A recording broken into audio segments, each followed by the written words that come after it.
Coucou, salut tout le monde, bienvenue dans cette 8e émission. C'est un plaisir de vous retrouver comme chaque début de semaine sur Euroleague France pour évoquer évidemment toute l'actualité de l'Euroleague sur cette émission Final Four by Euroleague France et toujours bien accompagné de Sad. Comment il va? Salut Simon, salut tout le monde, ça va très très bien. Et toi? Oh ouais, tout va bien, tout va bien. On a eu un round numéro 31 absolument exquis, sublime, franchement, pour les fins gourmets. C'était vraiment trop bien à regarder ce round numéro 31. Et on va le débriefer tous ensemble, les amis. C'est le but, évidemment, de cette émission.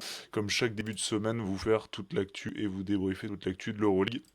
Et revenir sur ce qui s'est passé la semaine précédente avec l'actu de l'Euroleague à retrouver évidemment sur Euroleague France, le site internet, sur X, sur Instagram, sur YouTube également. Vous pouvez retrouver le replay de cette émission, mais également sur toutes les autres émissions. Elles sont toutes disponibles si vous voulez aller nous insulter dans les commentaires sur nos takes désastreuses. Vous êtes évidemment les bienvenus. Et je vous Attends, notamment. Quoi? il y a eu un gros take de la part de Simon la semaine dernière. C'est vrai, Bravo c'est vrai. Simon! Ça a été annoncé ici, ça a été annoncé ici. Bon, c'était plus un pari qu'une take, mais bon, c'est vrai, j'avais dit bon que l'Étoile Rouge de Belgrade allait arrêter, stopper la série du Fenerbahçe. Ah, ça a été le cas, ça a été le cas. Bon, voilà, pour une fois, ça arrive rarement. Et là, j'ai touché dans le mille. J'avoue, ok, je me l'accorde à moi. Bien vu, bien vu. Bisous, main. Incroyable. Merci à tous ceux qui rejoignent. En tout cas, je vois Raph, notre Raph, frère de la team Euroleague France dans le Voilà. chat qui nous régale. J'espère qu'il va bien. Et voilà, les amis, on va pouvoir y aller avec des rencontres en plus qui commencent dès demain. On le rappelle, parce qu'il y a pas mal de matchs reportés qui ont été reportés. C'est ça. Que l'Euroleague essaye de caser un petit peu là où elle peut, dans les cases où qu'est-ce qu'elle peut finalement, parce que la saison est tellement Ok. dense, avec tellement d'encontres dans tous les sens. Mais demain, on a du Olympiakos Fenerbahçe. On se souvient de ce match du round 14, donc pour venir, on est déjà en 31, qui avait été reporté parce qu'il y avait des fuites d'eau dans le stade de la Paix et de l'Amitié, la salle de l'Olympiakos. Donc voilà ce match qui était reporté donc à demain soir. On a du Hapoel Tel Aviv Paris Basket. Évidemment, vous vous en doutez pourquoi ça a été évidemment reporté à cause de la guerre au Moyen-Orient. Partizan Dubaï, c'est à peu près dans les mêmes conditions. Donc Hapoel Dubaï, ça se jouait à Sofia, on le rappelle. Voilà, du Non, côté de c'est la pas Bulgarie. Et partisan. Partizan Dubaï, oui, Partizan Dubaï, par contre, ça se joue forcément du côté de la Belgrade Arena. Voilà. Le programme. Le programme, les amis, aujourd'hui, il est dense, il est beau. Je vous l'ai dit, on va faire un point sur les résultats ce round numéro 31, les dynamiques de classement, avec notamment un joli point sur le retour. Et ça plaît évidemment à ça. Le grand retour de Mathias. Mathias Le Ah Sort oui, sur un terrain de basket. Et c'était ah un oui. grand moment. Et ça s'est déroulé un peu je vais pas dire comme dans un rêve, mais quasi en fait. Ça s'est très bien passé pour lui et pour son équipe aussi. Ça a fait évidemment beaucoup de bien au Panathinaikos. On parlera de Madrid, on parlera de Monaco, de l'UFS également dans cette petite séquence sur les résultats, sur les dynamiques. Grosse question. Quel est le bilan? Quel bilan on peut faire de Vassilis Panoulis à la tête de Monaco? Puisqu'on rappelle, il est parti il y a 5 jours. Euh, J'allais dire poussé vers la sortie, mais non, il est parti évidemment lui-même après la situation catastrophique qui se passe évidemment. Ça dépend comment on voit les choses. Voilà, dans les deux cas, ça peut y ressembler, mais bon, je pense que personne ne voulait séparer de Vassilis Panoulis. On verra on verra un peu nos avis là-dessus. Focus sur comment l'Étoile Rouge de Belgrade a battu le Fenerbahçe. On en parlait juste avant, c'était la take de la dernière émission. Ils ont réussi à le faire Gros grâce match. Gros à match. une défense. Ouais, c'est Gros un des match. plus beaux matchs aussi de ces dernières semaines. Vraiment gros Grand match. régal. Mm, mm. Franchement, gros régal. Et on aura le temps de décortiquer tout ça parce que c'est une masterclass défensive de nos amis serbes là-dessus face à la meilleure équipe d'Euroleague. Petit coup de gueule. Quelle est l'équipe qui nous déçoit le plus en ce moment? Voilà, bon, vous verrez, je vous spoil pas, mais ce sera l'occasion forcément de parler d'une équipe. C'est une façon un peu déguisée de parler du FC Barcelone. Voilà, tout simplement, C'est il y ça. aura un petit coup de gueule en fin d'émission. Et un petit joueur sous les radars pour terminer, comme toujours, un petit facteur X du round écoulé qui nous a plu et qui a été déterminant pour son équipe, même si on n'en parle pas beaucoup. Voilà pour le programme, les amis. On va pouvoir y aller, mon cher Saad, et on va commencer avec les dynamiques, les résultats de ce round numéro 31. Bienvenue dans cette 8e émission, les amis. Je vois que vous rejoignez au fur et à mesure, ça fait plaisir. Manifestez-vous dans le chat, n'hésitez pas. Soyez pas timides dans le chat, mettez-moi des petits commentaires. Régalez-nous, qu'on puisse débattre tous ensemble. Ah, vous l'avez quasiment entrevu, mais on va commencer directement par ça, en fait. J'allais dire, mais on va commencer par ça. Je la mets pour les gens. Mathias Le Sort, son retour, regardez-moi ça, grand sourire, avec toute sa famille derrière lui. C'était un des très grands moments de ce round numéro 31, Saad, cette rencontre entre le Pana et le Zalgiris, victoire du Pana face à une belle équipe du Zalgiris qui a donné du fil à retordre au Pana, qui n'est pas évidemment au mieux dans cette saison d'Euroleague, mais sacré rayon de soleil que ce retour de Mathias Le Sort. Je donne juste les stats avant de lancer: 9 points, 50% en tir, 3 rebonds, 5 fautes provoquées en plus de 23 minutes. Est-ce que tu t'es régalé dans ce retour de Mathias Le Sort, Saad? Bien sûr, bien sûr, bien sûr. Je me suis régalé devant le retour de Mathias Lessort. Très content déjà pour lui que ça se passe bien. Parce que visiblement, les infos qu'on a, c'est qu'il a été mis au repos ce week-end, mais simplement pour, on va dire, parce que c'est le processus normal, donc il n'y a rien d'inquiétant. Parce que c'est vrai que quand il enchaîne jeudi, puis après ils ont joué jeudi ou vendredi, je sais plus, jeudi, je crois. C'est Voilà. vrai qu'ils sont forts, c'est jeudi. Hein.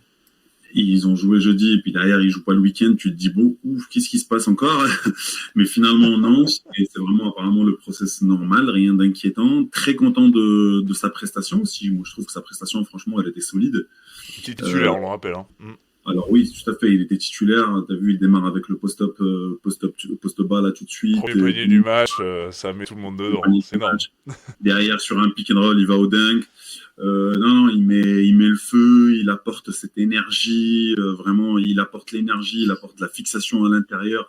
Mais quand on dit de la fixation, on parle vraiment de ce poste bas, tu vois, ou de ce post-up, pardon, vraiment il est capable de mettre des points, contrairement à nos amis, on va en parler aussi si on parle du Pana, parce qu'il y a eu pas mal d'incidents aussi ce week-end avec Holmes et avec Ataman. Mais Exactement, contrairement à avec Holmes Channels. et Khaled Farid, qui sont très athlétiques, certes, mais qui sont vraiment sur des pick roll où il faut leur envoyer la balle en haut, où il faut des rebonds off, etc. Mathias, en plus de ça, lui, il est capable d'aller poste bas, vraiment prendre la balle, de fixer la défense, de ramener de l'aide défensive pour pouvoir libérer libérer les ballons derrière. Non, on sent vraiment l'impact, que ça soit sportivement ou aussi, rien qu'au niveau de l'ambiance dans la salle. Ouais, Le ouais. mec, il t'apporte mais une énergie tellement folle qu'il est capable de ramener avec lui toute la salle, tu sais, toute l'ambiance. Alors, bien sûr, hein, ça reste l'OAK, il y a toujours une belle ambiance. Mais avec Mathias, c'est vraiment quelque chose de différent, quoi. Donc, ouais, franchement, très content de son retour. Un petit hic quand même, mais j'ai envie de dire, c'est un peu normal. Tu sens quand même, en deuxième mi-temps, tu sens un petit peu un peu la baisse de rythme, la baisse de régime. Bon, bah, le mec, ça fait plus d'1 an qu'il n'a pas joué, tu m'étonnes. Il ne peut pas venir comme ça délivrer sur 30 minutes. Ça serait quand même ça serait quand même un peu bizarre, tu vois. On a qui se poseraient des questions. Et tu sens un petit peu au niveau du jump que qu'il n'est pas encore là, tu vois, qu'il n'est pas encore revenu à 100%, tu vois. Tu sens qu'il est encore à 60, 70%, tu vois. Donc, ce qui est normal, c'est un process normal. Donc, je pense qu'il est dans les temps j'ai un ami qui m'a dit, tu verras qu'il va finir MVP du Final Four. Je pense qu'il est dans les temps. Hein. Ok. C'est ambitieux. Ambitieux, pourquoi pas en fait. Hein. Je pense qu'il est dans Pourquoi les pas. temps. Non, mais c'est vrai que ça change tellement de choses mentalement, dans l'aspect aussi de cette équipe du Pana. Ouais, ça change de beaucoup de dimensions, comme tu dis, dans le jeu, mais effectivement, je trouve que c'est plutôt dans les têtes aussi qu'on voit que ça a beaucoup aussi apporté au Pana. Et enfin, cette énergie-là. Et même, je trouve que ça libère en fait d'autres joueurs. J'ai l'impression que Kendrick Nunn aussi, il forçait peut-être un peu moins la chose. Il était peut-être un peu plus libre dans ce jeu de post-up de Mathias Leuser, son jeu sur pick and roll par rapport à ce que peut proposer Kenneth Farid ou Richon Holmes. Ouais, c'est vraiment ce retour de Mathias, il était hyper important. Et j'espère qu'en tout cas ça va tenir sur la longueur. En tout cas, là pour le moment, il a l'air quand même sur une sacrée forme le gaillard. Voilà pour Mathias Le Sort, qui est donc de retour. On espère qu'il va pouvoir enchaîner avec les Verts. Derrière, dans d'autres résultats, d'autres classements, je vais vous remettre un petit peu la fenêtre juste ici, avec ce qui s'était passé sur la semaine précédentes, avec notamment Saad. J'ai envie de venir là-dessus parce que on n'en vient peut-être pas assez, mais il y a une très bonne dynamique du côté de Madrid. Et le Real est troisième à l'heure où on se parle, avec cette victoire notamment face à Valence. Quatrième victoire consécutive de Madrid, 7 sur les 10 derniers matchs, 4 victoires sur les 10 derniers matchs. Valence a énormément souffert de la dimension physique du Real, avec notamment un Tavares en dessous qui a fait un gros chantier, mais surtout un 16 sur 35 à 3 points de la part du Real, 25 passes décisives. Ils ont déroulé. Il y a eu un effet que j'avais pas vu depuis un petit temps, je trouve, avec le Real. Cet effet un peu rouleau compresseur, Sad. Je sais pas ce que tu en penses. Ouais, mais clairement, t'as raison de souligner cette victoire, Simon, parce que de un, elle est contre une équipe quand même qui est très bien placée. Hein. On n'arrête pas de parler de Valence, qui est la surprise de la saison, une équipe qui joue collectivement extrêmement bien. Mais on a vu des rotations défensives de la part du Real qui ont réussi à stopper cette dynamique collective, en fait, qui ont réussi à stopper le collectif de Valence défensivement. Et puis, comme tu dis, offensivement, en fait, moi, ce qui m'a impressionné au-delà de Tavares, c'est la dimension physique des postes 3 du Real, et notamment Gabriel Deck. Oui. Quand tu regardes le match un petit peu, la bascule, elle se fait au moment où Gabriel Deck il décide de prendre la balle et aller à l'intérieur. Et que des post-up, que des post-bas. Valence était obligé de ramener des aides défensives, ce qui a libéré les shooters de l'autre côté. Et Gabriel Deck étant un bon passeur quand même, il a réussi à trouver des shooters et ils ont réussi à mettre énormément de 3 points. Mais pour moi, cette dimension physique, athlétique du Real, elle était réelle, ça c'est sûr, depuis le début de saison. On savait qu'il y avait du potentiel athlétique sur les postes 2-3. Mais là, pour le coup, contre Valence, qui, à contrariori, Valence n'est pas une équipe, on va dire, surdimensionnée physiquement. Tu vois. Oui, c'est là où ils ont souffert, hein, quand on voit les têtes d'intérieur de plus petite taille, comme Pradia, comme Rivers, etc. Bon, Costello et Sacco ont essayé de mettre un petit peu plus de poids là-dedans, mais c'est vrai que sur ceux qui sont le plus sollicités du côté de Valence, on n'a pas des grands gabarits, quoi. Bah, quand tu regardes les postes extérieurs, que ça soit notre ami Montero, que ça soit Omari Moore, que ça soit Bradio, je crois il s'appelle, que ça soit Bradio, on a du Ki aussi qui est là. De la Réa, il manquait Taylor aussi sur cette rencontre. Hein, oui, il manquait Taylor qui, lui, peut apporter sur les postes extérieurs une petite dimension physique. Et là, pour le coup, le Real, ils ont vraiment appuyé là où ça fait mal, quoi. Ils savaient que c'était là où ça fait mal. Mais moi, je dis toujours, hein, franchement, ça fait que ça soit l'année dernière avec le podcast, donc cette saison maintenant avec toi ici, Simon. Moi, je dis le Real, je peux jamais les enterrer, tu vois. Le Real Madrid, quoi qu'il arrive, ils arrivent toujours à trouver des solutions pour un minima aller en play-off, un minima aller jouer quelque chose la saison. Tu peux jamais les enterrer. Et là, on voit clairement une sacrée dynamique de leur côté en ce moment. Et puis voilà, il reste combien? On a dit 7 matchs, 7 matchs, c'est ça? 7-8 matchs avec, on va dire, les matchs en retard. Mais bon, le Real, il leur reste 7 matchs. Je pense qu'ils y vont tout droit pour un minima prendre le top 6, quoi. Donc, je suis complètement d'accord. C'est le Real en ce moment, grosse dynamique, avec notamment aussi, pour l'anecdote, hein, mais un Sergio Llull qui a dépassé la barre des 700 tirs à 3 points rentrés en Euroleague. Ouais. Alors, il fallait le voir, le 700e. Hein. Il fallait le voir, le 700e. Oui, une bombe. Non, c'était vraiment n'importe quoi. C'était une bombe, une prière monumentale. Sur le live déjà sur le live, Simon, je voyais notre ami Campazzo driver comme ça et j'ai pas compris ce qu'il voulait faire. Sergio Llull, il restait statique, il le regarde comme ça et puis là Campazzo il lui donne la passe. Tu sais, il y a même pas 50 cm entre les deux, genre même pas 1 mètre, tu vois. Tu te dis, mais pourquoi il bouge pas? Aucun décalage. Il est resté sur la ligne comme ça, il dit hop, boum, il balance ça, tu vois, il y a un arc-en-ciel. Tu te dis waouh, ok, il rentre. Du Sergio Llull dans le texte, quoi. Vraiment, ce mec-là, c'est fonction shooter, c'est pas fonction joueur de basket, hein. C'est fonction. Ouais, c'est vrai. Fonction cloche aussi, hein. On sait qu'il aime bien. Ouais, c'est ça, clutch. Je me souviens de son buzzer en finale de l'Euroleague sur la tronche de Moustapha Fall. Terrible. Mais il adore les cloches. Notre ami. Voilà, il a 701 terrain 3 points rentrés en Euroleague, ça c'est dingue. Le deuxième, c'est Mike James, pour donner une idée, il est à 653. Voilà. Donc il a encore un petit peu de marge. Notre Mike s'approche, mais il a un petit peu de marge quand même. Voilà. Et à la différence d'âge quand même. Ouais, je pense Ouais. qu'il le dépassera un moment quand même. Et derrière, je crois qu'il y a Navarro et Wilbekin. Bon, si Dan il doit Juanca, revenir un jour sur un parquet, Scotty Wilbekin, compliqué, ouais. 619.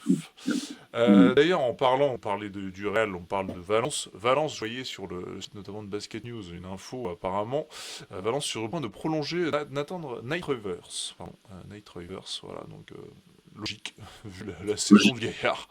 Vu la saison du gaillard. Bon, on aura l'occasion d'en reparler évidemment si ça se bien sûr. confirme du côté de Valence.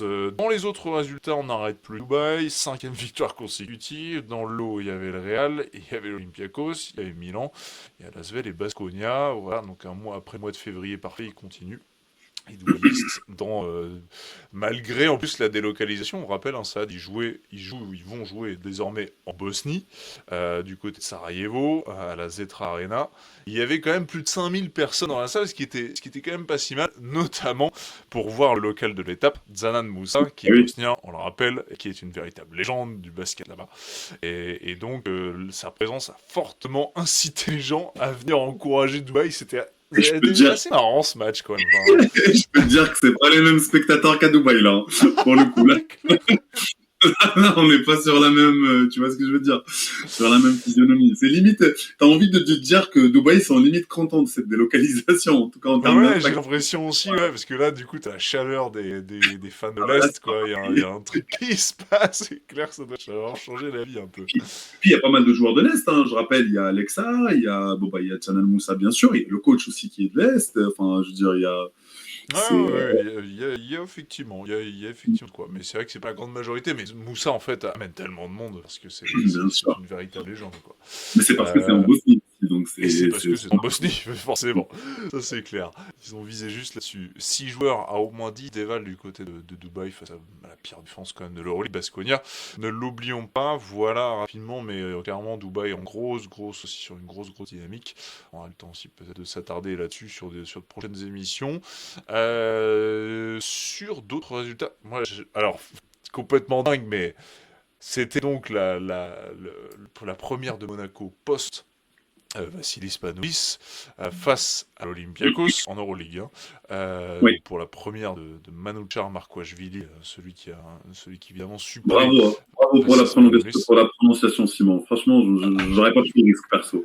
Bravo. Honnêtement, je me suis évidemment entraîné à le dire. Préparé. Ok, Parce que merci. on peut pas faire Rassure-moi. n'importe quoi. Ouais, non, on fait pas n'importe quoi, on bosse. Et les Géorgiens, pas faciles. Il y en a en Ligue 1, en plus, j'en prononce quelques-uns, notamment du côté de Metz. Ils sont trois, il y a trois Géorgiens, du coup, en prononce, mais alors là, lui, il était pas facile à dire. Et celui du PSG, t'arrives à le faire ou pas? Barastrelia, ouais, je crois que je l'aimais pas, je l'ai bossé, Oh ouais. là là, il est trop dur. Franchement, il est trop dur. Non, Rappelle-le. non, celui-là, il est trop dur. Mais je sais même pas si c'est ça, en fait, tu vois. Nous, on dit que Barastrelia en tant que Français, mais en fait, Ouais, ça ça se se trouve, trouve, si, ouais, il veut nous on dire parle non, pas les gars, arménien, bien c'est. entendu. Donc, C'est clair, c'est clair. En tout cas, grand joueur. Il nous a mis une sacrée enrouée contre Chelsea, on s'en rappelle. c'est ça. Et les Parisiens qui jouent demain d'ailleurs, en 8e retour de Ligue des Champions, c'est 8e de finale. Donc je voulais dire, en parlant de Monaco, parce que oui, c'est sauvé donc avec ce flotteur au buzzer de Mathieu Strazel, euh, Ouais. sorti un peu nulle part dans ce match. Bon, déjà là-dessus, avant qu'on vienne sur une autre news du côté de Monaco qui est pas géniale aussi, Oui. ça sort de nulle part. Je sais pas comment tirer. Tu vois, quand j'ai vu ça, regarder le match en rediff, je me suis dit, je ne sais pas quoi en tirer de cette victoire en Franchement, fait. franchement, il n'y a rien à en tirer. Pour ma part, en tout cas, il n'y a rien à en tirer. Moi, j'ai pas envie qu'on rende cette émission une émission qui juste, tu vois, suit le vent. À un moment Hmm. donné, moi, je vais rester sur ma ligne de conduite que j'ai dit la semaine dernière.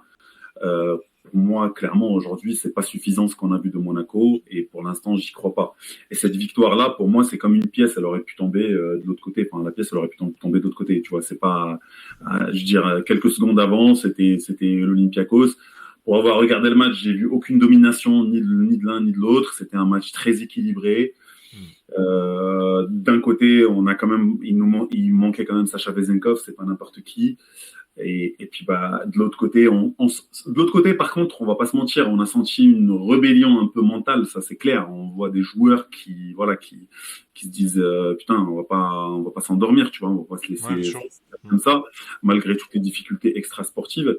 Mais moi, il y a rien à en tirer de cette victoire. C'est-à-dire que j'ai pas vu un truc impressionnant de Monaco qui a fait qu'ils ont battu l'Olympiakos, tu vois. Comme je dis encore une fois, l'Olympiakos aurait pu gagner ce match-là.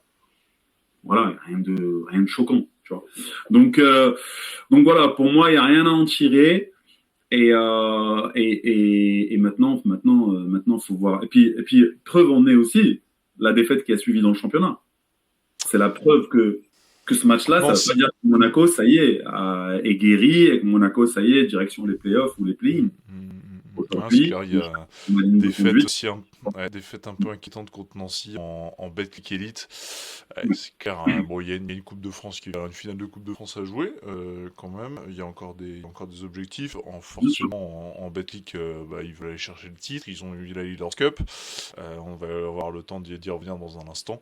Il y a encore des objectifs. On rappelle quand même que je parlais de Manouchar Markoshvili, qui va coacher donc en Euroleague, mais il ne coache pas en Betclic Elite. Hein. C'est deux coachs différents. C'est Sergei Gladir, ancienne gloire de Monaco, sur les premières années de Monaco en Pro B Pro A à l'époque, qui coach lui en Betclic Elite, en Coupe de France, enfin tout ce qui concerne le championnat de France. Hein. On le rappelle, hein, parce que Markoshvili n'a pas le diplôme d'entraîneur professionnel de basket qu'il faut pour coacher en France. Voilà, exactement. Ça marche en Euroleague parce que ça marche en Euroleague parce que la ligue est privée. Voilà. C'est fou quand même.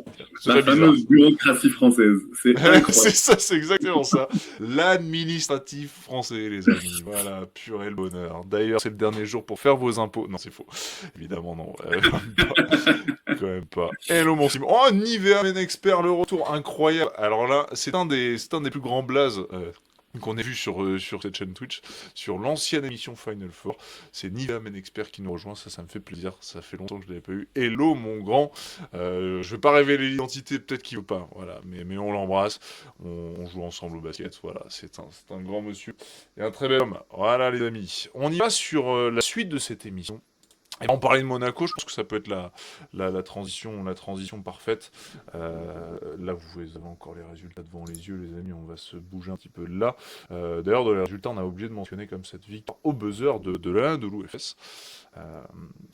Buzzer de Cole Swider. Ouais, gros buzzer. Pour me donner la victoire à l'Anadolu FS. Complètement ouvert dans le corner à 3 points. Ouais, non, mais encore une fois, une équipe d'Anadolu FS qui lâche pas. Ce buzzer-là, il sort de nulle part, d'un joueur qui sort de nulle part. Je veux dire, c'est bizarre, bizarre. Mais c'est bien. FS, quoi. Ouais, mais c'est bien qu'on a des équipes qui lâchent pas. Franchement, c'est bien aussi pour la compétitivité du championnat. Je veux dire, un Svider qui joue 3 minutes dans ce match-là et qui te plante un buzzer, c'est juste extraordinaire. C'est clair. C'est clair. Bon, je vois qu'il y a du monde ici. Vous êtes au bon endroit, au bon moment, puisque dans cette émission numéro 8, on va s'attaquer au gros sujet du jour. C'est bien le bilan de Vassilis Spanoulis à la tête de Monaco, puisqu'il est parti, vous le voyez sur cet article des copains de Mi-Basket le 11 mars dernier, donc il y a à peu près 5 jours. L'officialisation, en tout cas, ça faisait un petit moment qu'il était en retrait. Il avait loupé 2 matchs, si je ne me trompe pas, du côté de la Betclic Elite, où il s'était mis un petit peu en retrait, le coach monégasque. Et là, ça a été officialisé. Il est rentré à Athènes, la légende, le Kill Bill, comme on le surnomme. Bon, ça, on va revenir, on va faire un petit bilan sur ces 18 mois passés sur le banc monégasque de Vassilis Spanoulis. Il est arrivé en novembre 2024 pour succéder à Sasa Obradovic, on le rappelle. Petit bilan palmarès rapidement pour situer aussi. Il a gagné tous ses passés cette saison, vainqueur de la Supercoupe, notamment en revanche face au terrible Manceau du MSB. Victoire également face au Manceau, encore une fois, en finale de la Leaders Cup. Première fois que Monaco s'impose dans la Leaders Cup en 8 ans, c'est quand même assez fort. Et évidemment, je le mets quand même dans le palmarès, parce que ça reste quand même un événement extraordinaire pour le basket français et pour Monaco. Une finale de Final Final Four. Four en Euroleague. Quand même quelque chose d'assez exceptionnel. Bon, Extraordinaire. ouais, même extraordinaire. Saad, je vais te lancer directement dans le feu. Qu'est-ce que, Oh, pour toi, le passage de... Comment tu qualifierais le passage de Vassilis Spanoulis sur le banc de Monaco? je le qualifierais de bon, voire de très bon. Alors, qu'est-ce qu'on met derrière les mots ensuite? Parce que je pense que c'est pas assez. Mais moi, j'ai envie de dire dans le contexte dans lequel il a été, il est arrivé chez Olympiakos, chez Monaco. Ah, Dans ce ça, c'est contexte-là, un arrive. lapsus révélateur, hein. Je sais pas, peut-être. On verra. Mais non, dans le contexte, parce que je rappelle quand même qu'avec Sacha Obradovic, avant qu'il soit viré, c'était un contexte très compliqué dans l'effectif. Je me rappelle quand les émissions qu'on faisait, on disait que Monaco s'est trompé de recrutement. Euh, c'était compliqué, l'effectif était déséquilibré. Euh, et malgré ça, il est arrivé. Et puis après, en plus des difficultés que les joueurs ont commencé à avoir un peu avec le coach, mais finalement, quand il est arrivé, il a quand même réussi à redresser la barre. Il a quand même réussi à redresser la barre, il a quand même réussi à sortir le meilleur de cet effectif-là en termes collectifs, parce que ce qui ressortait souvent dans l'effectif de Monaco, c'est que sur le papier, individuellement, il y avait une sacrée équipe, mais qu'ils n'arrivaient pas à jouer ensemble parce qu'ils n'avaient pas cette mentalité de partage, de balle ensemble, et deux, cette mentalité un petit peu de chacun son rôle, qui est primordial dans le sport de haut niveau et surtout dans les voilà pour les à ce niveau-là quoi. Dans les catégories seniors, on parle pas de jeunes, là on parle vraiment de catégories seniors ou de sport de haut niveau où il y a besoin collectivement, il y a besoin que chacun ait un rôle et on avait du mal à identifier le rôle de chacun. Lui, il est arrivé, il a quand même réussi à mettre chacun dans une case pour construire le fameux puzzle dont on parle toujours dans les sports co. Donc moi je trouve que encore une fois, on parle de finale, la finale perdue contre le Fener. Je pense que tu perds contre plus fort, Ouais, contre ouais, une ouais. équipe. Mieux coaché Oui, contre une aussi équipe. peut-être, qui Alors, en tout cas où il y alors a eu un plan, il y avait un plan de Saras. Pour moi Saras avait un ça, meilleur plan en fait sur le match, c'est ça que je veux dire. mais en fait, oui, en fait, tu peux dire ça, mais en même temps, je suis le plus grand fan de Saras, hein, tu le sais, hein, c'est pas un problème, c'est pas contre Saras, mais c'est juste pour dire, oui, Saras, toujours, il construit des plans de match, ça c'est sûr. Maintenant, le Span, est-ce qu'il avait assez d'éléments pour contrecarrer le plan de Saras sur cette finale-là? C'est là où j'ai un peu plus de mal. Ah, Parce que on va pas refaire si la les gens finale, se mais rappellent, en il y avait demi, en ouais. demi-finale, en demi-finale, il a préparé un plan qui Ah, était extraordinaire et qui a ah, super bien fonctionné contre Barzokas, contre pour Loli. battre Donc, l'Olympiakos, ouais. pour battre l'Olympiakos. Donc, oui, effectivement, je suis d'accord avec toi. Sauf que Saras, bah, il avait 1 an et demi aussi pour préparer. Il est arrivé avant, hein, Saras. Ouais, c'est Et clair. c'est là où moi je trouve que c'est super important. Attention, on ne peut pas toujours juger les coachs uniquement sur le résultat final. On est obligé de prendre en considération le contexte, on est obligé de prendre en considération l'effectif, le roster. Est-ce que c'est lui qui l'a construit ou pas? Est-ce qu'il a eu le temps de construire le roster ou pas? Tu vois, limite, j'aurais aimé voir. Alors après, il y avait des difficultés de Monaco financièrement. Est-ce qu'il avait la main ou pas pour recruter cet été? Mais limite, j'attendais moi cette saison pour vraiment juger le Span sur la construction du roster, sur l'impact qu'il va avoir sur le roster. Malheureusement, l'histoire ne nous dira pas si, voilà. Déjà, est-ce que c'est lui qui a construit le roster ou pas? Parce que pour moi, ça, c'est super important. Un coach, si tu veux, qui te donne des résultats et que tu veux vraiment le juger et le porter responsable des résultats, il faut qu'il ait la main pour construire Moi, je pense quelque qu'il a chose. eu la main à aucun moment, en fait, sur les 18 mois qu'il a passé, parce que de toute manière, il y avait des énormes soucis financiers, donc je pense Tout qu'il n'a à fait. pas trop eu son mot à dire là-dessus, Exactement. le pauvre Span. Ouais. Et malgré tout ça, moi, je trouve, c'est intéressant ce que tu dis aussi sur, en fait, ce qu'il a réussi à instaurer dès son arrivée. Moi, ce que j'aime, et pourquoi moi aussi je suis d'accord avec toi, et je le range aussi dans un bilan positif, en fait, c'est que, au-delà, effectivement, des résultats, et comme tu dis, on peut pas tout juger là-dessus, je trouve qu'il a apporté une, une dynamique et une mentalité qui avait plus peut-être du côté de Monaco et enfin, je trouve qu'il a apporté tout d'un coup un truc auquel les joueurs se sont accrochés. Les joueurs se sont accrochés à une mentalité, une aura, une expérience, à un joueur légendaire de l'Euroleague, peut-être le meilleur de l'histoire. C'est en fait son aura a aussi beaucoup parlé pour lui, et du coup, et comme il a des bonnes idées de coach aussi, eh bien, tout le monde s'est rangé derrière ça, en fait. Et c'est ça, moi, que j'avais beaucoup aimé à son arrivée, c'est qu'en fait, Mike James, typiquement, pour moi, c'est le meilleur exemple de ce que je suis en train de dire, c'est-à-dire, Exactement. il s'est transformé, alors temporairement et un peu de manière un peu voilà, à court terme, on va dire, pour Mike James, mais ben, en fait, à un moment, Mike James, il s'est dit, ok, pour que je puisse gagner, il faut que je sois beaucoup plus tourné vers l'équipe, que je puisse aussi faire réussir mes gars collectivement. Et je trouve que Spanoulis, sans être peut-être celui qui a déclenché ça chez Mike James, je sais pas, pour moi, ça coïncide avec cette arrivée-là, en fait. Et donc, pour moi, il a apporté ouais, ce truc-là où tout le monde et vraiment s'est accroché derrière lui et l'a suivi et dit ok, on va te suivre en fait parce que t'incarnes tellement de choses qu'on va te faire confiance et on va aller au bout. Et ils sont quasiment allés au bout en fait derrière ce truc-là. Il était quand même à 2 doigts et à une finale, on va dire, où voilà, c'était plus fort en face, ben, de réussir un exploit énorme. Et en fait, là, on parlerait d'un bilan peut-être exceptionnel en fait. Sauf que, il faut pas oublier quelque chose, et c'est là où moi ça rejoint ce que je te disais par rapport à l'effectif. Sauf qu'il faut pas oublier que Monaco n'a pas été justement régulier dans cet aspect-là. C'est-à-dire, dans cette mentalité-là qu'a voulu instaurer le SPAN, les gens, il faut pas qu'ils oublient, parce que rappelons-nous la fin de la saison régulière comme c'était n'importe quoi. Une défaite au Maccabi, moi je me rappelle une défaite au Maccabi, là c'était n'importe quoi. C'est-à-dire que les joueurs, tu avais le sentiment, et en tout cas moi j'avais le sentiment, qu'ils se forçaient en fait un petit peu pour suivre cette mentalité du SPAN, mais que c'était pas en eux, tu vois. Moi là où je voulais voir le SPAN, je veux le voir un jour avec un effectif qui lui est construit et qu'avec des joueurs qui ont cette mentalité-là, tu vois, que lui va ramener. C'est pas il va les forcer. Parce que tu sentais que Mike James, que Eli Okobo, c'était forcé. Parce que finalement, on parle bien de ces deux-là, principalement, parce que c'est eux les têtes de gondole de l'effectif.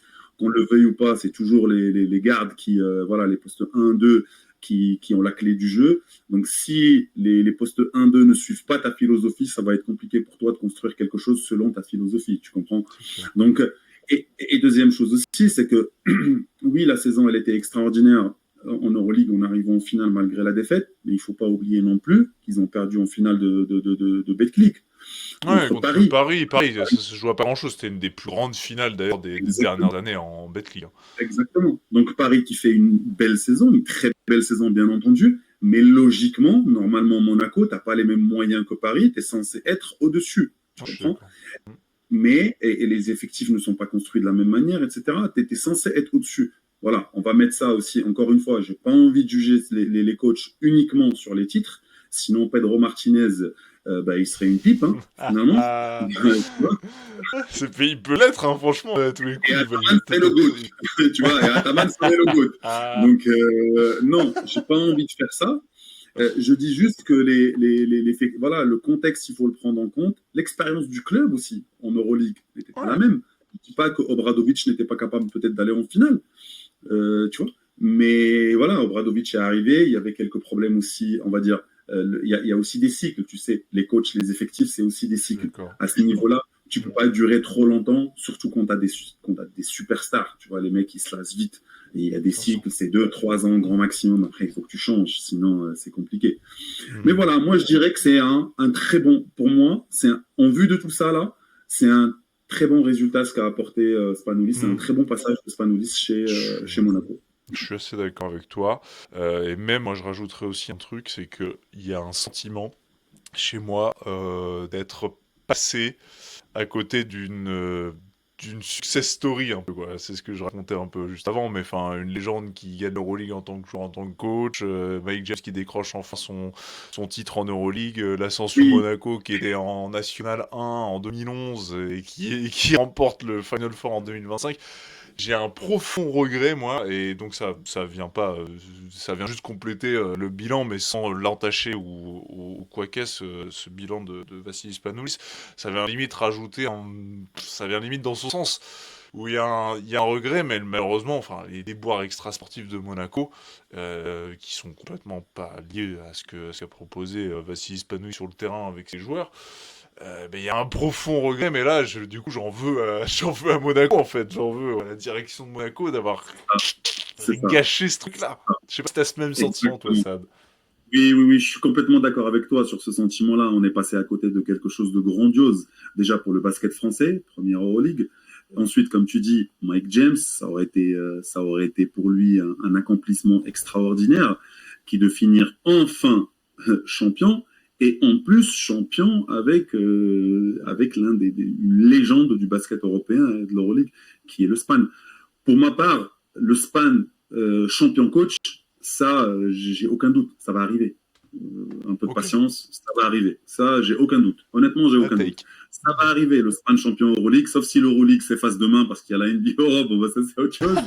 mais, mais vraiment, je te parle voilà, dans le contexte où l'Euroleague continue d'exister et que l'Euroleague continue d'être scalée, le Span finira champion d'Euroleague un jour ou l'autre. C'est voilà, comme c'était écrit que Saras finisse champion, ben voilà, le Span finira champion. Maintenant, là où j'ai un peu plus de doutes, c'est que Monaco finit champion et que Mike James finit champion. Alors là, Aïe, aïe, un peu plus compliqué. Un peu plus exactement. compliqué. Je Voilà. mettrai pas ma main au feu pour ça.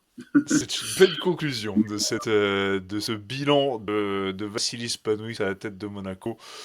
18 mois donc sur le banc monégasque pour notre ami Vassilis Panouis, le Kid Bill rentré chez lui du côté d'Athènes. Je lui mets... Est-ce qu'on sait de quel côté d'Athènes? Dans les terres ou plutôt vers.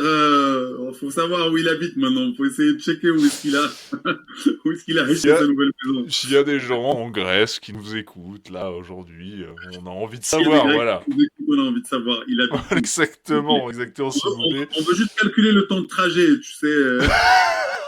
Ça peut avoir son importance, voilà, ça peut avoir son importance, parce que voilà, ce Il y qui a est des plutôt bouchons vert à ou rouge. Athènes et tout, c'est un peu Bref. compliqué.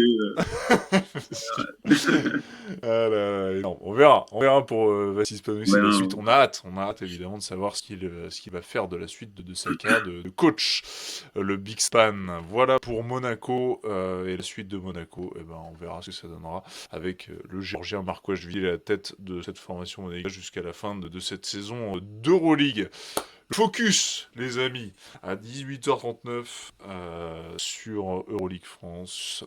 Eh bien, c'est comment Zvezda a fait craquer le Fenerbahçe. Et oui, on le disait dans cette quel émission match. même. À la fin de l'émission précédente, je disais, cette équipe de Zvezda va battre le Fener et va stopper le Fener. Eh bien, chose faite. Chose Bravo faite, aussi. les amis. Ouais, la take venue d'ailleurs. Chose faite. Puisqu'ils mettent fin à une série de 9 victoires consécutives. Et ils mettent fin aussi à une série de 19 victoires consécutives, toutes compétitions confondues. Enfin bref, ils étaient sur une série lunaire, les joueurs de Sarah Jazikevicius. Donc c'est une performance de grand malade, voilà, de la part de Zvezda. Et ça s'est dessiné, ça, par une énorme défense. Et on va évidemment tourner autour de ça pour débriefer et un peu décortiquer savoir comment cette équipe de Zvezda a battu le Fener. Donc match qui se termine à 79-73. Donc pour tout vous dire, voilà, déjà ça montre un petit peu l'étendue de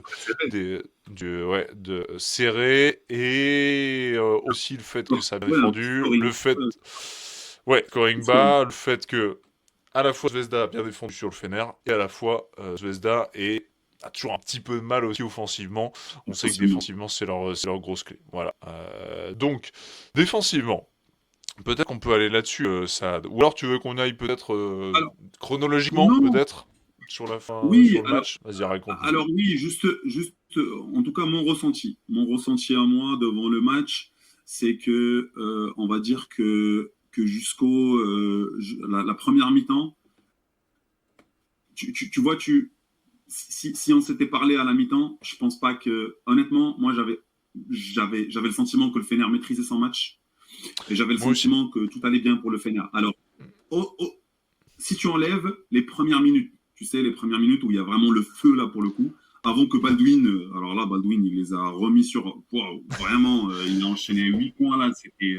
C'est vrai qu'il y a un Il a sacré remis début de une match de Zvezda. Hein. Il y a un sacré début de match où les mecs Alors, tout à rentrent fait. avec une salle en Alors, feu, le Fener perd des ballons, agressivité au rebond, agressivité au rebond classique, offensif, bref. Ouais, classique Zvezda. classique. Zvezda à la maison, ils jouent un gros match, ils sont en train de jouer les playoffs, ils jouent contre la meilleure équipe actuellement. avec le public qu'ils ont et tout ça, c'est normal qu'ils te rentrent dedans tout de suite. Je pense que le Fener s'y attendait, il n'y a aucun problème. Il y a la fameuse action à 6 points quand même qui fait beaucoup de différence aussi en début de game. Tu sais, il y a un 3 points tiré et puis il y a une faute loin de la balle. Donc il y a 3 points accordés plus la balle à Zvezda. Et derrière, ils enchaînent encore avec un deuxième 3 points. Et là, c'est une action à 6-0, tu sais, ça le fait mal, tu vois. Ouais. Sauf que derrière ça, Baldwin reprend le lead et là, il te remet le Fener d'aplomb. Et là, franchement, moi, à un moment donné, je me suis dit, bon, bah, le Fener, ils maîtrisent leur game tranquillement. Démarrage de deuxième mi-temps. Et là, pour moi, il y a un élément aussi, comme quoi, j'ai pas envie de, encore une fois, attention, je suis pas en train de remettre en cause l'arbitrage, je sais qu'il y a des débats autour de l'arbitrage, etc. Je dis juste que des fois, dans le basket, il y a des petits coups de sifflet qui peuvent un peu changer des dynamiques, sans le faire exprès. C'est-à-dire que quand l'arbitre il siffle ou il siffle pas, c'est pas dans un but de se dire machin. Mais l'histoire derrière, retient que ce qui se passe derrière, bah forcément, tu te dis ça a basculé. Moi, je me rappelle d'une faute sur Baldwin où le Fener tenait le match, je crois, +9, +10, facile. Et puis, bah, il y a une faute du fameux intérieur, là, comment il s'appelle déjà? Izundu, je crois. Izundu, ouais, exactement. Izundu, si je dis pas de bêtises. Il fait vraiment une grosse faute sur Baldwin. Ouais, génial. Même lui, il regarde l'arbitre et il se dit, oh là là, il n'a pas sifflé. Derrière, c'est perte de balle. Perte de balle pour le Fener. Balle à Zvezda. Et là, derrière, la fameuse trappe à 45 qu'ils mettent des fois en place, Zvezda. Ouais. Et dès que la balle arrive à 45, ils font des trappes à 2. Ils ont réussi à récupérer 2-3 ballons. Ils sont partis en contre-attaque. Ils sont revenus dans le game. Donc déjà, premier, tu sais, changement. Ouais. Et ensuite, pareil, au quatrième carton, il y a la fameuse faute technique sur Baldwin. Ouais. Qui, encore une fois, j'avais le sentiment que le Fener remettait la tête dans le game. Alors que c'était laborieux, très très très laborieux offensivement. C'était laborieux offensivement. On reviendra pourquoi c'était laborieux offensivement, parce que tu as raison, on va parler de la partie défensive et on va parler du côté athlétique. Mais juste pour donner un petit peu que c'était pas un lent fleuve tranquillou pour Zvezda. Non, bien sûr que non. Ils n'ont pas tenu le Fener tout le game, quoi, tu vois. Pour moi, le Fener faisait ce qu'il faut pour gagner ce match-là. Mais bah voilà, il y a eu des bascules. Comme on disait tout à l'heure, l'Olympiakos Monaco, ça aurait pu basculer. Pour l'Olympiakos, ça aurait pas choqué. Là, je pense que pareil, le Fener aurait basculé gagnant sur ce match-là. J'aurais pas été choqué en se disant ils ont fait un hold-up, tu vois. Alors après, oui. Après, je suis d'accord avec toi. Déjà, il faut savoir quelque chose, c'est que athlétiquement, l'une des rares équipes qui peut matcher avec le Fener cette saison, c'est Zvezda justement. Pour moi, il y a peut-être Zvezda, il y a encore Loli, c'est même pas ça. Il y a le Real qui peut matcher athlétiquement. Athlétiquement, je parle. Parce que les mecs, quand même, quand ils t'alignent Baldwin au poste 1, je veux dire, Baldwin, il est grand. À côté de ça, ils te mettent THT, là, THT à côté, Horton à côté. Derrière, ils te mettent Colson en poste 3, tu vois. Et derrière, ils te balancent, bah là, il n'est pas là. L'Italien, il est blessé, mais quand il y a l'Italien. Voilà, Nicolo Melli, ils te mettent la doublette avec notre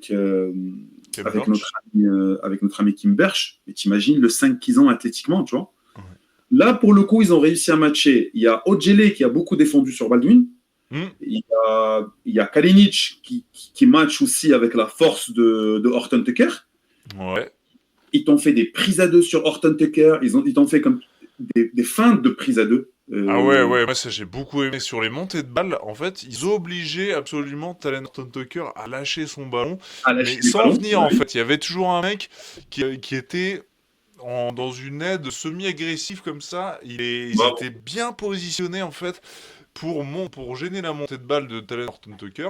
Et ça mettait de sacrée pression parce qu'il était obligé de lâcher le ballon et ça venait perturber les attaques. Et Talen Horton-Tucker, on va en parler, mais il est rentré dans leur piège. Il a foncé dedans. Et puis ils lui ont mis des coups. Hein. Physiquement, ils l'ont bien, tu vois, ils l'ont bien fait bouger. Et alors que lui, c'est un costaud. Alors non, mais il est tombé dans le piège, mais c'est parce que bah, tu vois une aide qui arrive, tu te dis vas-y, je vais lâcher la balle, mais bon. Il est tombé dans le piège dans le sens où ça regroupe un peu toute la défense, mais c'est qu'il est tombé dans le hero ball, comme on appelle, quoi. Il a fait un nombre de 1 contre 1 fonce dans le mur, mais il y en a eu des milliers, quoi, en fait, de Horton Tucker. Il fait ça depuis un peu le début de la saison, où la part du C'est ce temps, que j'allais ça dire. fonctionne bien. C'est un peu, Mais là, un j'ai peu trouvé que, du coup, il avait vu qu'il y avait des mecs capables, comme tu l'as dit, de matcher physiquement avec voilà, l'ancien colosse des Lakers et Utah Jazz. Bah, il est costaud. franchement, Il est il est costaud. tombé dans le piège, quoi. Et il a été coupé, je trouve, de ses coéquipiers. Et lui aussi, en fait, lui-même s'est coupé de ses coéquipiers. Et il a trop forcé, en fait. Ouais, il a trop forcé, mais encore une fois, moi, je peux pas lui en vouloir parce que, comme tu viens de le dire, c'est sans jeu. Et surtout, des fois, bah, les lectures défensives étaient compliquées parce que Zvezda, c'était très, très costaud sur les rotations défensives. Mm. C'était pas des rotations défensives assez claires et assez lisibles, entre parenthèses. Et encore une fois, c'est sans jeu. Depuis le début de saison, il marchait sur deux, trois joueurs, il venait en aide, il montait dessus, il y avait le end one. Bon, bah là, il y avait Il un a eu côté pas de coup de athlétique. sifflet, hein. Et c'est ce que j'allais dire. Quand tu as peu de coups de sifflet comme ça favorise aussi. Alors, encore une fois, j'ai rien contre les arbitres. Je suis juste en train de dire que une équipe, quand elle met cet impact athlétique, T'as quelque chose contre Mehdi Difala, notre Français, qui a arbitré ce match-là. C'est ça, tu veux nous dire, c'est ça. pas du tout. Pas du tout. Même si j'ai pas compris la faute technique sur Baldwin, là, après la faute qu'il a sifflée sur Bonzi Colson, je sais pas si tu te rappelles. À Ouais. plus 4, il y a une faute, il siffle sur Bonzi Colson une faute, et obstruction. Bon, ok, à la limite. Et puis derrière, lui, il arrive, il balance une faute technique pour Baldwin. Je dis, mais il se passe quoi là? Mais Mm. apparemment, il l'aurait expliqué d'une manière logique parce que j'ai vu que Jessica Vicious n'a même pas réagi quand il lui a expliqué. Donc, à mon avis, c'est qu'il aussi, Baldwin, il a peut-être fait quelque chose. Bref, passons. L'idée, c'est de se dire que quand tu mets un impact physique comme ça sur une équipe, si t'as pas de coup de sifflet, bah tant mieux pour toi. Tant mieux pour Ouais, toi. Ça ouais, montre. bien sûr, bien sûr. Non, mais ils ont bien joué le jeu. Et ça rejoint un peu ce qu'on disait aussi sur la défense. Il y avait un papier intéressant, je vais vous le mettre pour les viewers, les amis. Je vais vous le mettre en direct. Attendez. Ce papier de Basket News, notamment sur l'utilisation de la presse. Alors bon, comme si c'était nouveau, mais tout le monde fait des presses, voilà, on va pas se mentir, c'est pas nouveau dans le basket. C'est vrai qu'en fait, ça m'a fait tilter quand j'ai vu ce papier-là. Et quand j'ai vu le match, ça m'a fait tilter aussi en pensant aussi que bah, le Zvezda, typiquement, sur les passes tout-terrain, il y avait un plan qui était bien établi, je trouve. Ils l'ont pas fait tout le match, mais ils l'ont fait à des moments hyper opportuns, en fait. Et Zvezda, aujourd'hui, c'est une des top 5 défenses de cette Euroleague. C'est ça. Et C'est il y ça. avait des stats, bon, ils avaient des stats avancées. Apparemment, ils utilisent la presse tout-terrain, alors de 10% des séquences défensives lors d'un match en moyenne. Voilà. Et apparemment, quand ils utilisent la presse tout-terrain, ils encaissent 0,8 points par possession, donc moins d'un point par possession en moyenne. Donc voilà, ça c'est évidemment des stats avancées, mais je trouve que ça montre aussi que bah, ils l'utilisent à la fois à bon escient, à la fois ils sont efficaces là-dessus, et ils le font sur des moments clés, parce qu'ils n'ont pas non plus, Mais c'est pas des équipes comme Valence, comme Paris d'ailleurs, Paris qui sont ou mentionnés Valence, dans le c'est ce papier, que je voulais dire. exactement, Exactement. qui sont voilà, qui ont des effectifs à forte débauche d'énergie, voilà, avec des joueurs qui courent un petit peu partout. C'est pas les mêmes effectifs, mais Beaucoup de là, du coup, ils rotation. l'utilisent à meilleur, un peu plus efficacement, j'ai l'impression ça s'est vu sur ce match-là en fait. Et puis, ils l'utilisent beaucoup aussi à domicile, hein. Ils essayent d'amener le public Oui. aussi avec eux dans ces fameuses zones presse. Et en fait, aussi, ce qu'il faut savoir aussi, c'est que même sur leur zone presse, quand tu remarqueras, tu regarderas que les balles, elles sont pas souvent gagnées sur la première moitié de terrain. Tu verras qu'ils gagnent les ballons sur la deuxième moitié de terrain. Ce qui veut dire quoi, en fait?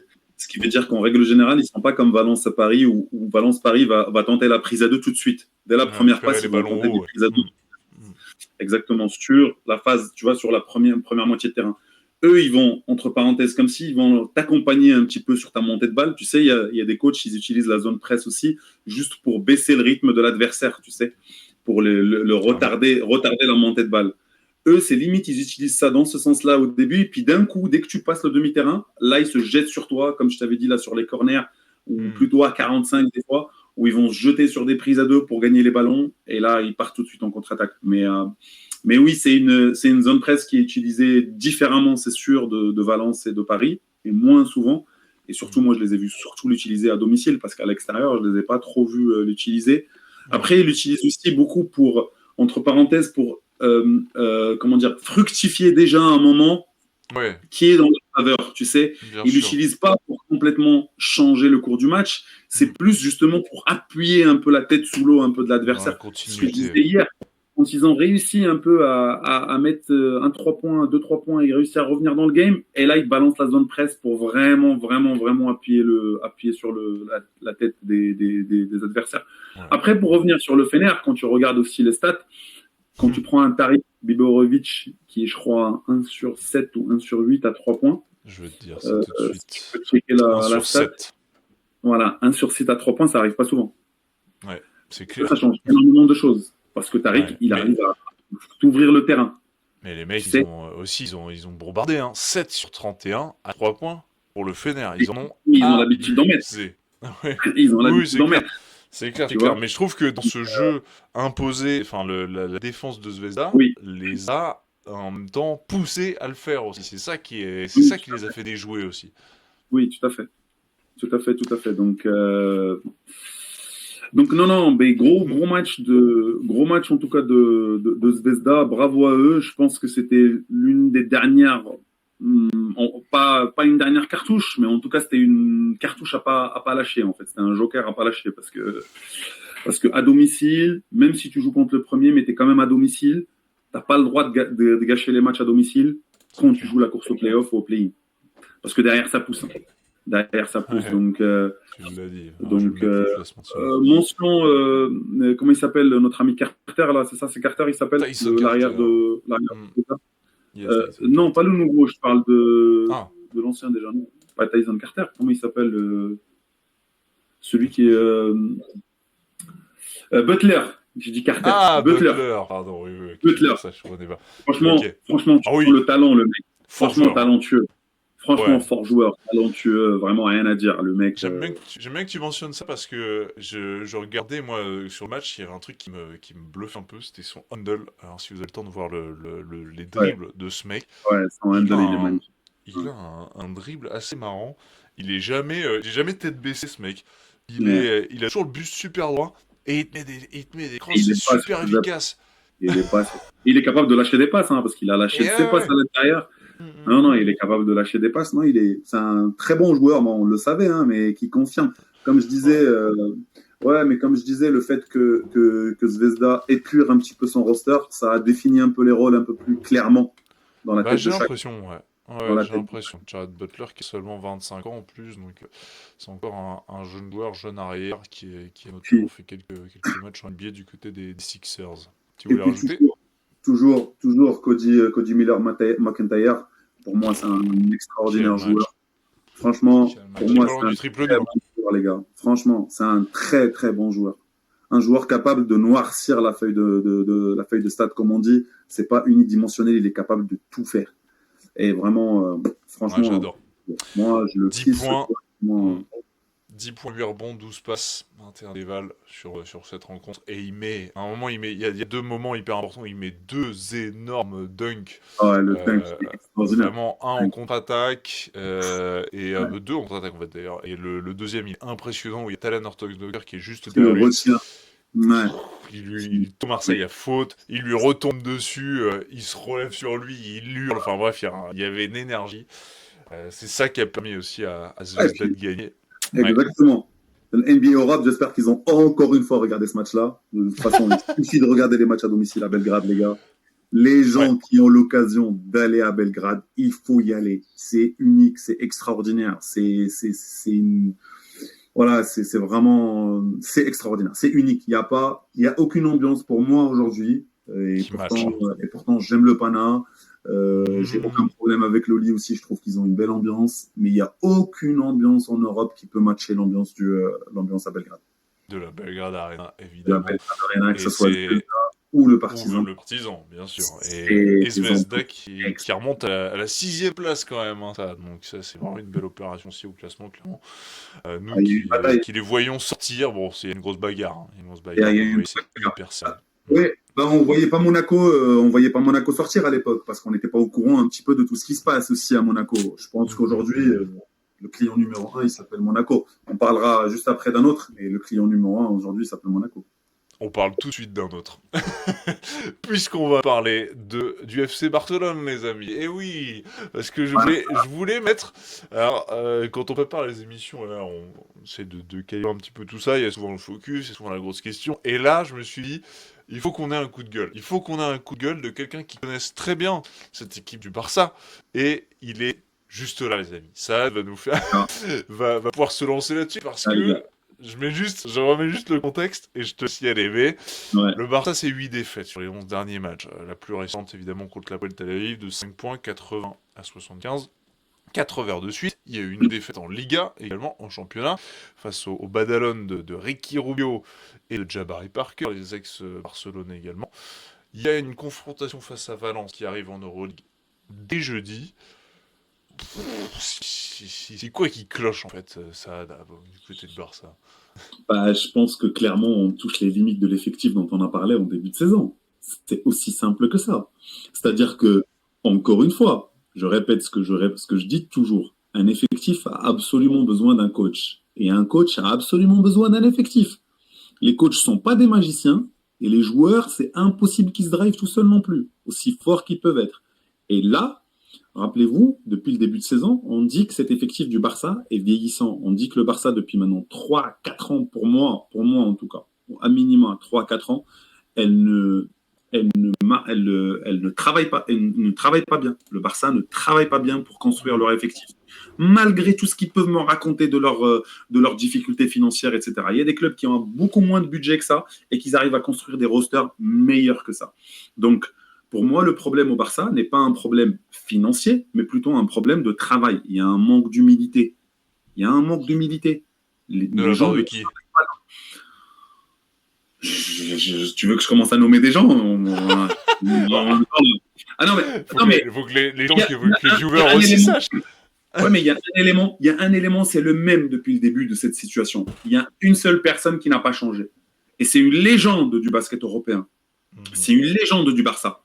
Mais cette personne-là, je suis désolé, elle est toujours là, elle n'a rien changé, et elle n'a pas changé. Navarro. Et on parle de Navarro, on parle de Juanca Navarro. Donc, c'était un immense joueur, c'était une légende du Barça, et ça l'est encore. Et c'est une légende de l'Euroleague, et c'est même une légende du basket tout court, d'accord? Mais en tant que directeur sportif, il n'est pas bon.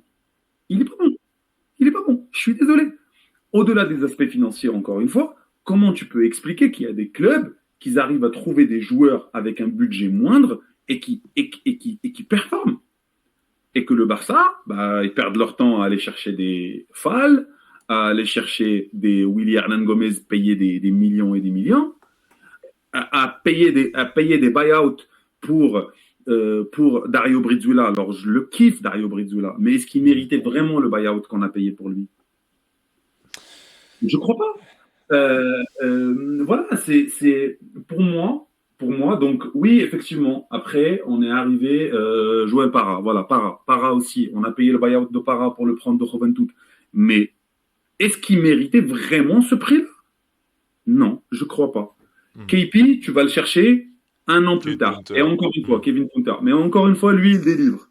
Tu vas chercher Will Clyburn. Mais Will Clyburn, il est vieillissant. Qu'est-ce que tu vas aller chercher, Will Clyburn? Alors oui. Saison. Oui, ok. Alors on en est où là? On en est où aujourd'hui? Mais c'est ce que j'ai dit moi aussi au début de saison. J'ai dit attention, c'est quoi cet effectif? Puis après j'ai dit à la ferme là, Saad, ils sont en train de délivrer. Oui, mais là alors on en est où? Parce que délivrer c'est quoi? Délivrer c'est gagner un match, c'est gagner quelques matchs. Délivrer pour le Barça c'est être dans le top 6, voire dans le top 4. Je suis désolé, en termes de budget aujourd'hui, on doit être top 4, top 6 facile. On n'y est pas. Et qu'est-ce que je voulais dire aussi, c'est que il y avait l'année dernière, c'était pire. Et en début de saison, c'était pire. Pourquoi? Parce que tu as accumulé roster pas équilibré, vieillissant, manque de trucs, à coach très limité. Coach très limité, Peñarroya.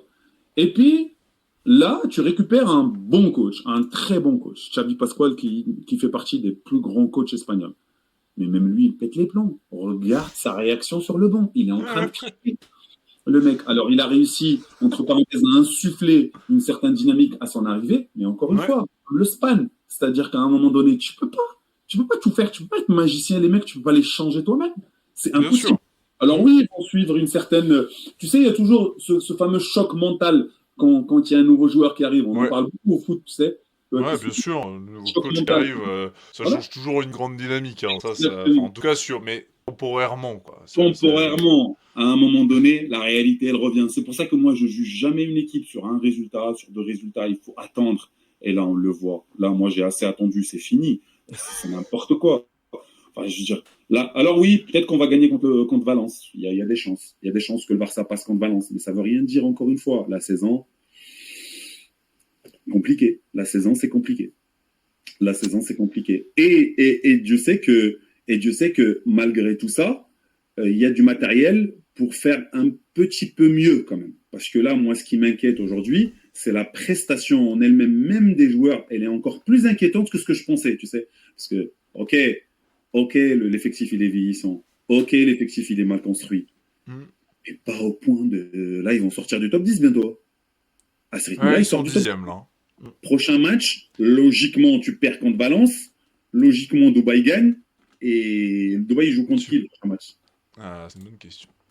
Et, Dubaï... et Ouais, Dubaï affronte le Partizan au Partizan. C'est demain. Dubaï, le partisan au partisan. Alors oui, c'est gros match. Le partisan, ils sont bien. Ils sont revenus bien en ce moment, etc. C'est pas un match facile. Mais si Dubaï gagne à Belgrade, ça me choquerait pas. Eh ben, le Barça sort du top 10. Non, c'est donc oui, donc il y a un vrai problème de leadership, de comment dire, de direction sportive au sein du club. Ouais, Pour moi, surtout ça. au-delà des joueurs, au-delà du coach, au-delà de machin, c'est la direction sportive qu'il va falloir trouver d'autres choses. Et c'est pour ça, ça, dans le sens qu'aujourd'hui, on parle beaucoup, là, en ce moment, on parle beaucoup plus du futur du Barça que du présent du Barça. On avait parlé des rumeurs de Sylvain Francisco, on s'en était réjoui évidemment pour Sylvain, mais là, on voit aussi des rumeurs liées à Moses Wright, le pivot du Zalgiris Kaunas qui fait une super saison, Daniel Theis aussi, des rumeurs autour de ce type de joueur. Toi, quand tu vois ça, quand tu Alors, vois qu'on construit le futur, mais bon, à voir encore, c'est évidemment que des rumeurs, mais ça t'inquiète pas pour le présent. Enfin, je sais pas, moi je trouve ça un peu ouais, lunaire qu'on en soit si. déjà là, en fait. Bah alors je t'explique le pourquoi du comment. Le pourquoi du comment, Simon. Enfin, je t'explique. J'ai pas la science infuse, mais je donne mon avis. Explique Euh, tout, bordel. je donne mon avis, Simon. Je rappelle le contexte, les gars. Le contexte, c'est que c'est hier, il y a eu des élections, les gars. Il y a un nouveau président qui a été réélu, pas élu, mais Pas les réélu, élections d'accord. municipales, hein, je Donc, tiens à dire. comment? Pas les élections municipales, parce que Ah les non, non, élections, non, les gens vont être perdus. non, non, Non, effectivement, on a non, réélu le le Barça est un président club du démocratique. FC Barcelone. Voilà, Alors, exactement. le Barça fait partie des clubs les plus démocratiques de l'histoire et du monde actuellement. Donc, il y a eu des élections, voilà. Et en fait, moi, honnêtement, mon avis, c'est que toutes ces rumeurs-là étaient orchestrées justement pour augmenter la cote du président. J'ai rien contre le président, je l'aime aussi, Joël Laporta, Laporta. Joan Laporta, je trouve qu'il a, même si j'ai un ami cher à nous deux qui ne l'aime pas, et je pense pas qu'il est connecté sur le live là, On l'embrasse s'il regarde mais moi replay. je pense, mais moi je pense que toutes ces rumeurs-là étaient orchestrées dans ce sens-là, c'est tout. Moi je pense pas que ces rumeurs-là soient vraiment fondées à 100%, tu vois. Alors après, l'avenir nous le dira. Mais moi, à mon avis, et d'ailleurs, lors de ces élections-là aussi, on a parlé d'augmentation du budget basket. Ouais. Donc, on va voir, est-ce que ça va arriver ou pas. Mais tout ça, c'est juste des arguments électoraux, tu sais. Voilà, Bien sûr, la politique. il faut pas se leurrer. Donc voilà, moi, j'y crois pas à ces rumeurs-là, Simon. Même si j'ai envie d'y croire, parce que les noms que j'entends, ce sont des noms qui me plaisent. Mais encore une fois, je reviens sur le projet sportif. Comment ça se fait que tu t'appelles le Barça? Elle était où ta cellule de recrutement quand le Bayern sont partis chercher Sylvain? Quand Kaunas ensuite sont partis chercher Sylvain? Elle était Ah, où bien ta sûr. cellule de recrutement? Elle était où ta cellule de recrutement quand Moses Wright t'a fait à l'Olympiakos et Kaunas sont partis le chercher? T'étais où, toi? Ah non, t'étais en train de discuter avec l'agent de Fall, c'est ça? Et de Hernan Gomez et en train d'essayer de convaincre Vesely de rester. Bah merci, hein. Merci. Ah, putain, le temps perdu, oh. Merci, hein. Non, mais sérieusement. Enfin, à un moment donné, faut arrêter, quoi. Faut arrêter. Omar Imour à Valence. Mais pourquoi Valence, comment ils ont la science infuse, Valence? Comment tous ces bons joueurs avec des bons potentiels, avec des potentiels sur le futur te passent sous le pif en fait. Ça, Pourquoi tu les as pas, toi? Pourquoi, toi, le Barça, une institution incroyable, pourquoi tu les as pas? Explique-moi. tu bosses pas. Alors, je vais même pas rentrer dans la formation, hein. Je vais même pas rentrer dans la formation parce que le contexte, il est complètement différent. Même si j'ai envie de faire la comparaison avec le foot, mais c'est difficile de la faire. Mais j'ai envie de faire la comparaison avec le Real Madrid. Pourquoi le Real arrive à construire des effectifs, entre parenthèses, impliquer les jeunes dans leurs effectifs, à bien former, et toi, tu n'arrives à rien faire? Pourquoi? Explique-moi, pourquoi? Putain. C'est quand le dernier joueur que tu as formé qui est aujourd'hui dans ton effectif? Satoransky? Juan Nunez, il était pas. Ce qui se passe au Barça, c'est une honte pour une institution pareille. C'est une honte. Ce qui se passe au niveau basket, c'est une honte. Et moi, j'espère que le président, à un moment donné, va arrêter avec ses machins et il va falloir jeter un œil un petit peu et secouer un peu le truc parce que c'est pas normal. Parce que c'est pas normal. C'est clair. C'est pas normal. C'est clair. Voilà, monsieur. Le coup de gueule. Il est beau. Je l'aime bien. Je l'attendais. Il est beau. Ah bah, M'a régalé sur place. Ça, c'est un bonheur. Voilà. On a quelqu'un qui connaît très bien le Barça et qui en avait gros sur la patate. Il fallait donc qu'il se décharge dans cette émission numéro 8. Évidemment, on l'a dit pour le Barça. Prochain adversaire, c'est Valence. Il y a du lourd, forcément, pour cette équipe du Barça. Et d'ailleurs, je voulais noter, mais si je ne me trompe pas, mais le Barça, U18, a remporté l'Adidas Next Gen Tournament, si je ne me trompe pas. Oui, et le MVP est un joueur du Barça aussi. Donc, il y avait 3 joueurs qui font partie du groupe pro. Donc, notamment le petit Serbe, là, qui est très, très fort. Il est serbe ou slovénien? Non, il est serbe. Ah, celui qui joue pour Baskonia? Non, je t'ai dit, il y a 3 joueurs. Baskonia, il est extraordinaire, un gaucher, là. Merde. Ah, non, moi je te parlais vraiment du Barça. Hein. Je te parlais vraiment du Barça. Tu as 3 joueurs un peu qui font partie du roster de l'équipe pro et qui sont partis jouer avec les jeunes parce que c'est des U18 à la base, mais qui font des piges en équipe 1. Mais je me rappelle plus des noms. Je suis vraiment désolé. Mais il y en a un, je crois que c'est un Serbe. Il est très très fort, en poste 3 un peu là, long, tu vois. Vraiment très fort. Et puis Kusturica, est-ce que c'est ça? Kusturica, exactement. Il est quoi lui? Il est serbe ou slovénien? Je vais te chercher ça, vas-y. Mais ouais, effectivement, c'est lui. Serbe. 22 points, 9 rebonds, 6 passes en finale pour lui. Très très fort. Et puis forcément, t'as notre ami. Il est serbe. Il est serbe, voilà. Et puis forcément, t'as comment il s'appelle à l'intérieur aussi qui appelait à être le futur Wembanyama. Ah, Mohamed Dabon. Mohamed Dabon, il est impressionnant de qualité athlétique, et impressionnant de facile geste de tir. Il est propre. Voilà, il est vraiment très très facile. Lui, il est vraiment impressionnant. Lui, il a fait des piges en pro aussi. Il fait partie des auteurs, il fait partie des entraînements, etc. Il a plus joué contrairement à Kusturica, et lui, il a joué, il a mis des points. Et malgré ça, le MVP, c'est un 3e.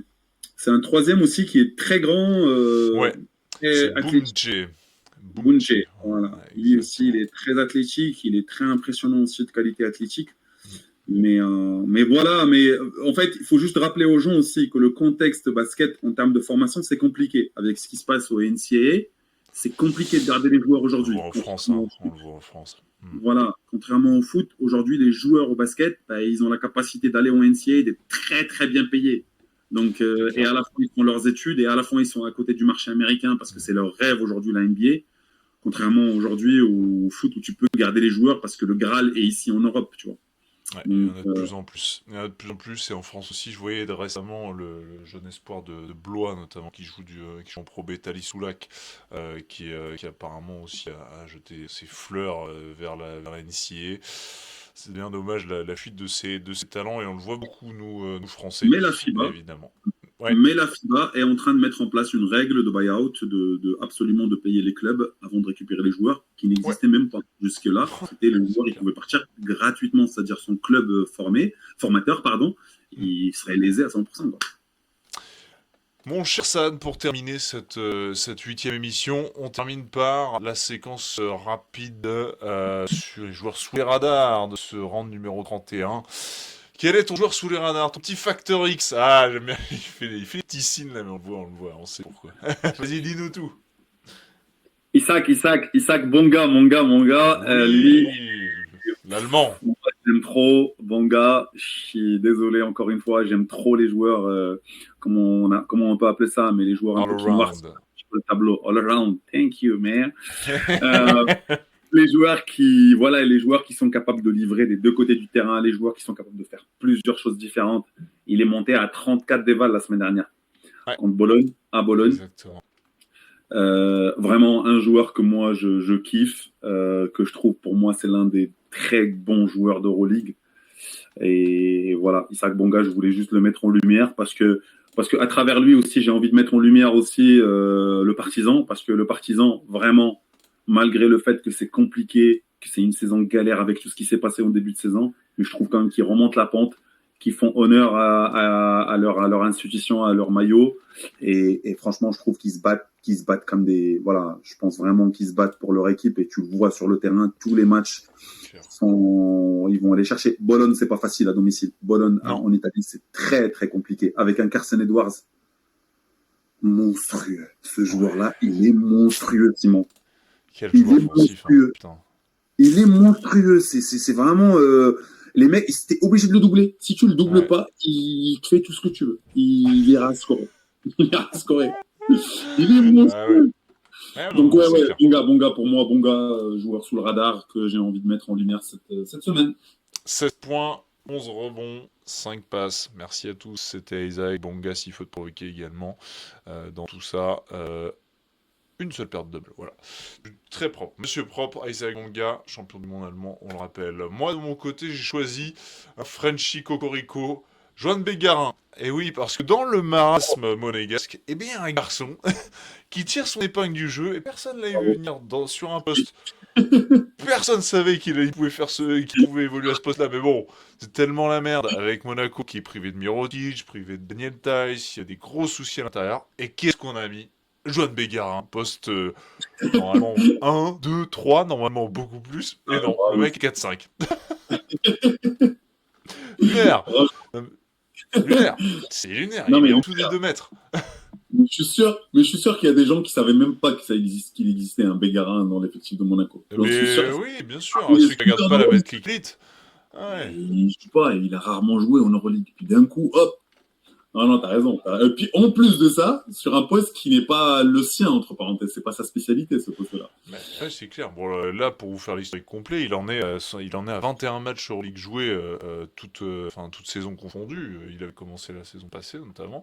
Il avait fait que 10 matchs la saison passée. Il avait disputé 42 minutes en tout. Là, il est déjà à 92 minutes disputées en 11 rencontres. Donc, il a beaucoup plus de temps de jeu, mais normal aussi. Enfin, il est là. À un moment, on se dit, bon, qui on va mettre? Eh ben bon, allez, Joanne, bien, je te fais l'entre-deux parce qu'on n'a plus personne.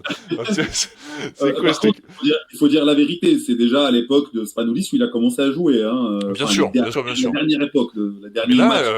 Mais il charbonne, il contribue. Non, 9 points, 7 rebonds contre l'Olympiakos, et au-delà des stats, il a un véritable impact. J'aime beaucoup son impact. Ouais, en plus, en championnat, évidemment, il a largement le niveau de la Betclic. Il n'y a même pas de débat, mais sorti un peu de nulle part, parce que franchement, ce garçon, quand il continue à être à Monaco, je me disais, mais en fait, un jour, il va dépérir, en fait, quand tu passes ton temps dans ce genre d'équipe à cirer le banc, à ne pas avoir ta chance, et à jouer en Betclic Elite. Quel intérêt. Donc je me disais, il est en train de paumer sa carrière, en fait. Bon, il est encore jeune, hein, mais j'avais un petit peu peur. Franchement, j'avais un petit peu peur, mais... Même s'il est jeune, une année, c'est une année, les gars. Hein. Une année, c'est une année. Moins de passage sur le terrain, donc moins d'expérience forcément, parce que c'est pas l'entraînement faut arrêter avec ça. C'est pas l'entraînement. J'ai l'impression qu'il a suivi la jurisprudence Mathieu Strazel, quoi. C'est-à-dire, Mathieu, au début, quand il arrivait à Monaco, pareil, il restait dans l'ombre aussi des titulaires à son poste. On se disait, bon, ça sert à quoi de rester encore super longtemps à Monaco? Mathieu, tu joues pas. Et en fait, à un moment, il a cassé, il a percé le plafond de verre, et c'est devenu un des joueurs les plus importants de cet effectif. Pas le même joueur. pas le même Je joueur, suis on peut se d'accord. mentir. Mathieu, Mais Mathieu avait quand même je pense qu'il avait un plan en tête dans le sens où déjà lui, il avait déjà performé un peu avec l'Asvel avant, si tu te rappelles. bien sûr, ouais, il avait joué, bien sûr. Ouais, Mais c'est t'as clair. raison. Tout le monde était choqué en se disant qu'est-ce que tu vas faire à Monaco? Il y a plusieurs à ton poste déjà, tu vas machin.